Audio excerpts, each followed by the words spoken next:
राजस्थान शैली में बीकानेर शैली पढ़ी थी, और बीकानेर शैली के अंतर्गत अपन ने पढ़ा था कि सारे जो भी यहाँ के चित्रकार थे उनको पढ़ा अपन ने, जो भी यहाँ के चित्र थे उनके बारे में पढ़ा था। बीकानेर शैली की स्थापना राव बीकाने की थी, ये भी पढ़ा था अपन ने, ठीक है। इसके बाद में अपन ने पढ़ा कि यहाँ के जो सुप्रसिद्ध चित्रकार थे, सुप्रसिद्ध चित्रकार थे, उनकी बदौलत ये चित्र शैली आगे बढ़ी धीरे धीरे। ये मारवाड़ शैली का यंग था, ये अपन ने पढ़ा था इसके बारे में। इसके बाद में देखो इसके विषय पढ़े थे अपन ने, इसके विषयों में पढ़ा था कि यहाँ पर भागवत पुराण से संबंधित चित्र बने थे, यहाँ पर रामायण महाभारत जो भी ये धार्मिक ग्रंथ थे उनसे संबंधित चित्र बने थे।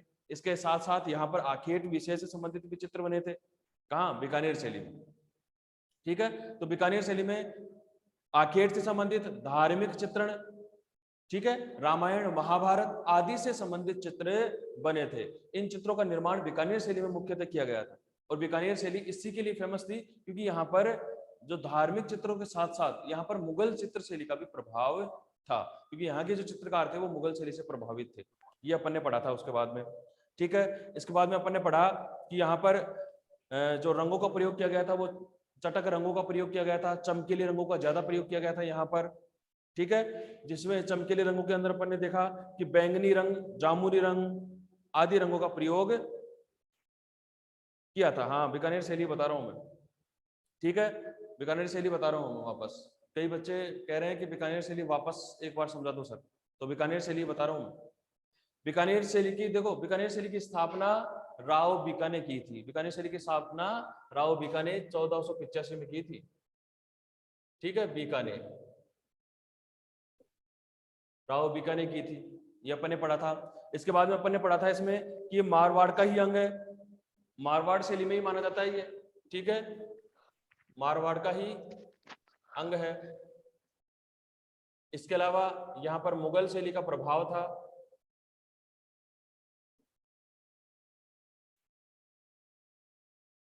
मुगल शैली का प्रभाव था, ठीक है। ये जो मुख्य मुख्य पॉइंट थे ये अपन ने पढ़े थे इसके लिए, ठीक है। बीकानेर शैली के जो बीकानेर शैली थी, इसकी जो प्रारंभिक चित्रकला है, प्रारंभिक चित्रकला जो शुरू की चित्र में जिस समय के अपने को शुरू के चित्र प्राप्त होते हैं बीकानेर शैली में, उसमें मारवाड़ शैली का संबंध ज्यादा दिखाई देता है, मारवाड़ शैली के चित्र ज्यादा दिखाई देते हैं इसके अंदर।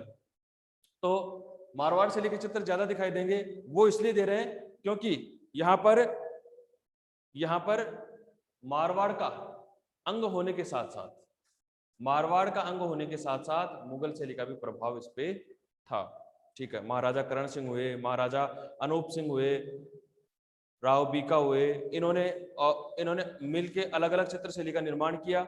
साथ ही यहाँ के जो चित्रकार थे उनके बारे में भी अपन ने पढ़ा था, साहबुद्दीन, रुकनुद्दीन, इन्होंने बहुत अच्छे चित्र बनाए थे, भागवत पुराण के चित्र बनाए थे, ठीक है। मुन्नालाल, मुकुंद, चंदूलाल आदि चित्रकारों के बारे में इसमें पढ़ा था। इसके विषय पढ़ लिए थे क्या अपन ने? बीकानेर शैली के विषय पढ़ लिए थे, विषय भी पढ़ लिए थे, विशेषताएं भी लगभग पढ़ ली थी। विशेषताओं में एक दो विशेषता और पढ़ते हैं अपन, विशेषताओं में एक दो विशेषता और पढ़ते हैं। देखो यहां पर अपन ने पढ़ा था कि छल्लेदार बादल बनाए गए थे, छल्लेदार बादल, मेघाच्छादित बादल, ठीक है, ये दो विशेषताएं इसकी। खंजन पक्षी से तीखे नेत्र बनाए गए हैं, खंजन पक्षी से तीखे नेत्र बनाए गए हैं इसमें, यह भी इसकी एक निजी विशेषता है। चटकीले रंगों का प्रयोग किया गया है, चटकीले रंग का प्रयोग हुआ है, इसमें सबसे ज्यादा प्रयोग हुआ बैंगनी रंग का। सर आवाज नहीं आ रही, आवाज नहीं आ रही?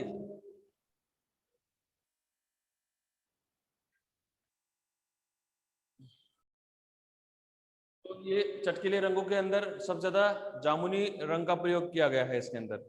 इसके अलावा जो इसके चित्रकार थे वो अपन ने पढ़े ही थे। चित्रकारों में सबसे ज्यादा चित्रकार जो याद रखने योग्य है वो एक तो कायम, एक मुकुंद, कायम, मुकुंद, अली रज्जा, ये ऐसे चित्रकार है जिनको याद रखना जरूरी है, इनके बारे में ज्यादातर पूछ लिया जाता है, ठीक है। और इसमें जो नारियल का वृक्ष है उसका ज्यादा प्रयोग किया गया था। नारियल के वृक्ष का, ये भी इसकी विशेषता थी कि नारियल के वृक्ष का इसमें ज्यादा प्रयोग किया गया है। लगभग यही था इसका मैटर, इसमें और ज्यादा नहीं था कुछ भी, इसमें और कुछ भी ज्यादा नहीं था। तो आपने याद कर लिया होगा, पढ़ लिया होगा सारा, इसमें ज्यादा मैटर नहीं था, यही था जो अपन ने पढ़ा है बस। इसके बारे में बाकी अपन कल पढ़ेंगे, शहाबुद्दीन के बारे में, क्योंकि शहाबुद्दीन, वैसे शहाबुद्दीन जो चित्रकार है वो मारवाड़ शैली का भी प्रसिद्ध चित्रकार है ये, क्योंकि इसने भागवत पुराण के चित्र बनाए, और शहाबुद्दीन मेवाड़ शैली का सुप्रसिद्ध चित्रकार है। इसमें जो भी कंफ्यूज है वो अपन कल क्लियर कर लेंगे सारा, लेकिन आज अपन इससे आगे वाली शैली पढ़ते हैं, क्योंकि मारवाड़ शैली का ही अध्ययन कर रहे हैं अपन, मारवाड़ी पढ़ रहे हैं, और मारवाड़ में अपन ने बीकानेर कंप्लीट कर ली है, बीकानेर शैली, ठीक है, कंप्लीट कर ली। तो अब अपन शैली पढ़ेंगे कौन सी, इसके आगे कौन सी शैली आती है?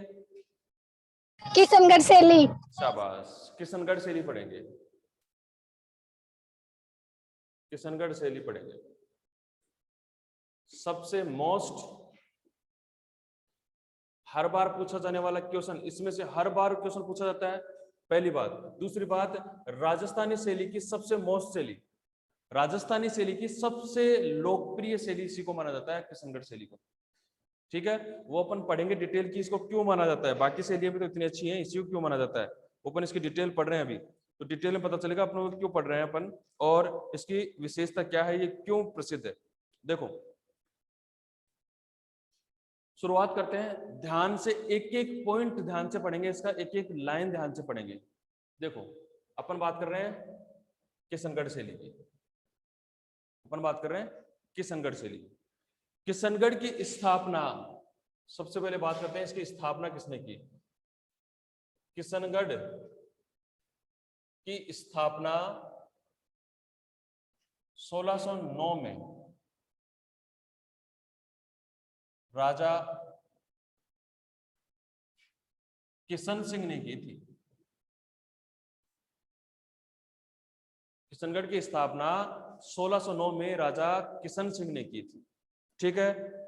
यह वल्लभ संप्रदाय का प्रमुख केंद्र था, यह वल्लभ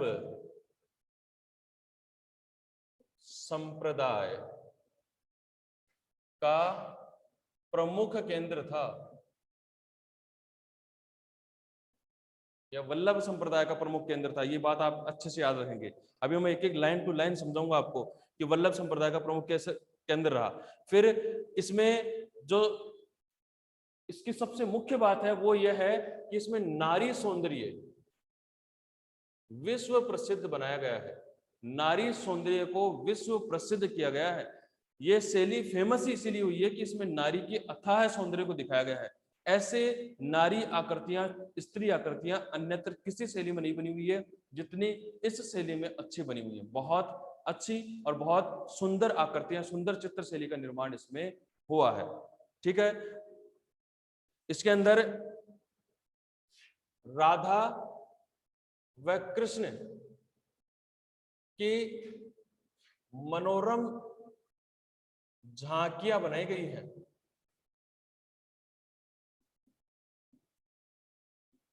झांकियां, झांकियां का मतलब हो गया कि मनोरम चित्र बनाए गए हैं। यहाँ पर जो इसकी झांकियां हैं, मतलब अलग अलग तरीके से अलग अलग जगहों पर राधा व कृष्ण को प्रस्तुत किया गया है, अलग अलग जगहों पर राधा व कृष्ण को प्रस्तुत किया गया है, ठीक है, और अलग अलग दृश्य में दिखाया गया है। इसको श्रेय में लाने का, इसको उजागर करने का श्रेय किसको है? एरिक डिकिंसन, एरिक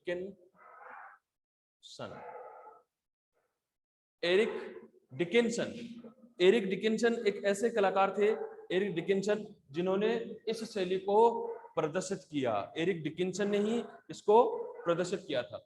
इनके साथ कौन से थे?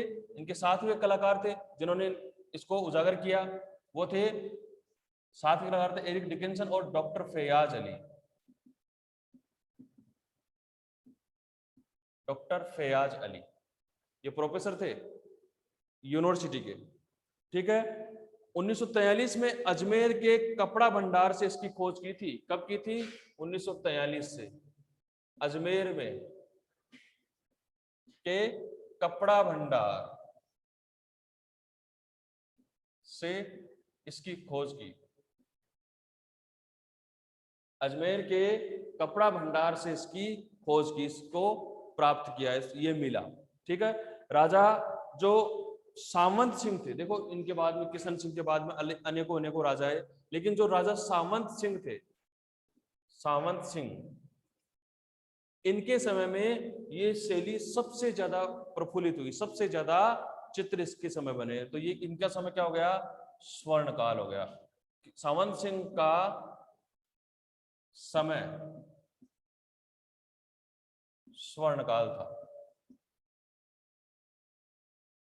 सामंत सिंह का समय स्वर्ण काल था। किशनगढ़ शैली का स्वर्ण काल माना जाता है सामंत सिंह के समय को।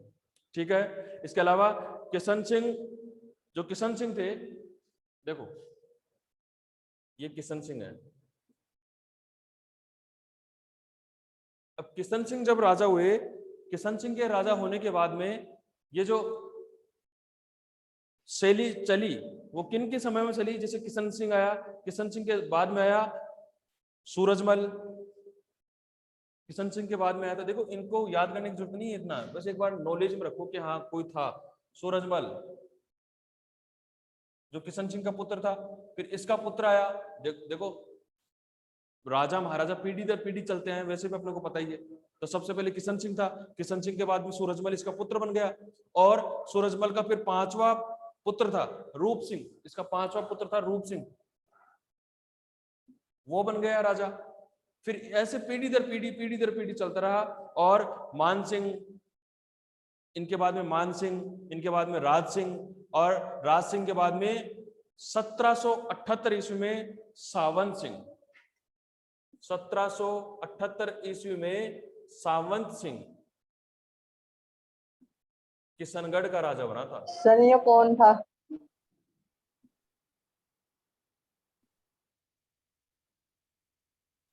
कौन था? सावन सिंह कौन था? ठीक है, और भी अभी समझते हैं अपन। यहां तक एक बार समझ लेते हैं क्योंकि ऐसे कंफ्यूज हो रहा है आप लोगों को। देखो एक बार देखना, ध्यान से समझना। किशनगढ़ शैली, सारे ध्यान से सुनेंगे। किशनगढ़ शैली मारवाड़ शैली का अंग है। राजस्थानी शैली की एक उपशैली मानी जाती है मारवाड़ शैली, और मारवाड़ शैली के अंदर उपशैली है किशनगढ़। किशनगढ़ शैली एक सुप्रसिद्ध शैली मानी जाती है क्योंकि इसमें नारी चित्रों का अथाह